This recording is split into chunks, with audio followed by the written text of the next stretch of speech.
আমদানির প্রভাবে পাইকারিতে চালের দাম কমতে শুরু করলেও খুচরা বাজারে থেমে নেই চালবাজি। আগের বাড়তি দামেই বিক্রি করছে খুচরা বিক্রেতারা। তারা বলছেন খুচরায় এর প্রভাব পড়তে সময় লাগবে অন্তত 10 দিন। তবে উৎপাদন পর্যায় থেকে তদারকি না করলে বাজার নিয়ন্ত্রণ সম্ভব নয় বলে মনে করছেন কৃষি গবেষকরা।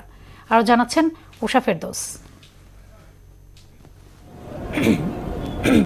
খাদ্য নিরাপত্তা নিশ্চিত এবং বাজার স্থিতিশীল রাখতে সরকার চলতি অর্থ বছরে 10 লাখ টন চাল আমদানির সিদ্ধান্ত নেয়। মিয়ানমার, থাইল্যান্ড, ভারত, পাকিস্তান সহ বিভিন্ন দেশ থেকে এসব চাল কেনা হচ্ছে। শুল্ক ছাড় দেয় বেসরকারি পর্যায়েও আমদানির গতি বেড়েছে। খাদ্য মন্ত্রণালয়ের হিসেবে সরকারি ও বেসরকারিভাবে এখন পর্যন্ত মোট 3,29,000 টন চাল আমদানি করা হয়েছে। আর তাই এর প্রভাব পড়েছে পাইকারি বাজারে। বস্তা 150 টাকা কমছে, কিন্তু খুচরা যারা কমাই যাচ্ছে না।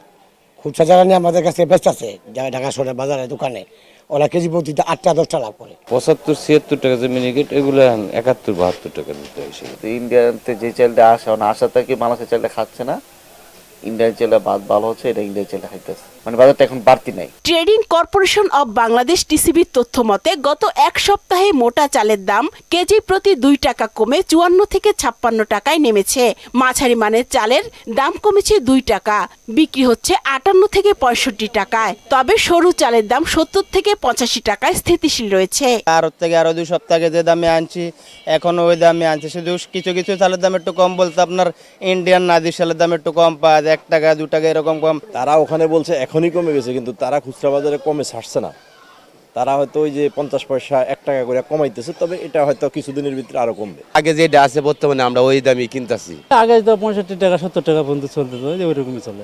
যে কোনো পরিস্থিতিতে বাজার স্বাভাবিক রাখতে উৎপাদন পর্যায় থেকে বাজার তদারকি না করলে কোনোভাবেই সুফল মিলবে না ভোক্তা পর্যায়ে। কৃষি বিভাগ বলে যে বাংলাদেশ স্বয়ংসম্পূর্ণ চালে। আমরা যে পরিমাণে চাল উৎপাদন করি সেটা যদি আমরা নিজেরা খাই তাহলে আমাদের ইম্পোর্ট করা লাগবে না। গুটি কয়েক স্পেশাল কিছু চাল আমরা দেশেতে বাইরে থেকে আনতে হতে পারে। যারা স্টোর করে রাখে তাদের উপরে নির্ভর করে যখনই চালটাকে তারা ইচ্ছাকৃতভাবে দাম বাড়ায়, এবং এটা হচ্ছে দুর্বল জায়গাটাই হচ্ছে আমাদের মার্কেটিং ব্যবস্থাপনার উপরে। উষা ফেরদৌস, মোহনা সংবাদ, ঢাকা।